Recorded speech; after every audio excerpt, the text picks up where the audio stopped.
We begin Holy Week in this day we call Palm Sunday, right? And one of the things that happens every year as we start thinking about the palms, we think about this procession, we think about what Jesus is up to. It's very, very visceral, it's very physical, and gets us thinking and reflecting about those things. But one of the things that I don't know that we walk into Holy Week thinking about is precisely how the disciples are feeling and what the anxiety for that moment leads us to feel. So one of the things that happens is that we recognize, right? We recognize that the disciples thought they were beginning a revolution. And so their revolutionary thoughts excited them as they approached Jerusalem, as they were getting closer to the goal. Jesus had turned his face toward Jerusalem so long ago. Now they're finally getting there, right? It's all going to happen. And yet, it doesn't turn out the way they anticipate. Now, we all know how the story goes. We know what's going to happen. But I don't know that we ever fully embody this. That's our own sense of disquiet, our own sense with that challenge of expecting something different from what actually happens. And that's why the final line in the gospel for today, why that really fills me with excitement and dread, both. It says, some of the Pharisees in the crowd said to him, "Teacher, order your disciples to stop," right? The second line, we know the second sentence to that is, "Or else Rome will come down on us," right? Or something bad will happen, right? Make them stop because we don't want what will happen next to happen.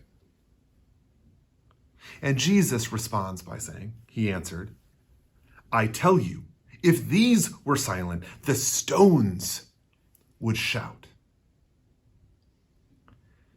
So often about how we approach Holy Week is this metaphysical, thing. We know that there's no violent revolution, that this is a love revolution, and that God is doing something miraculous with Jesus. And we all get this at a really ethereal up here level, right? And this is how we always approach Holy Week and Easter.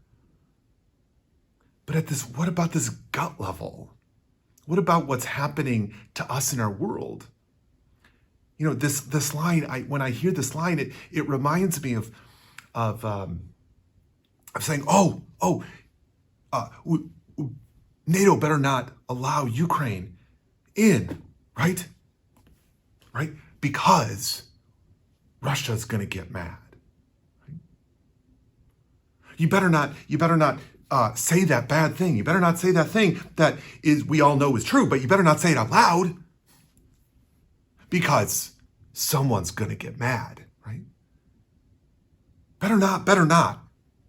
And what we get is Jesus saying, well, if it's not them, someone. And if not someone, something will do the work. Because the point is that God is doing something here.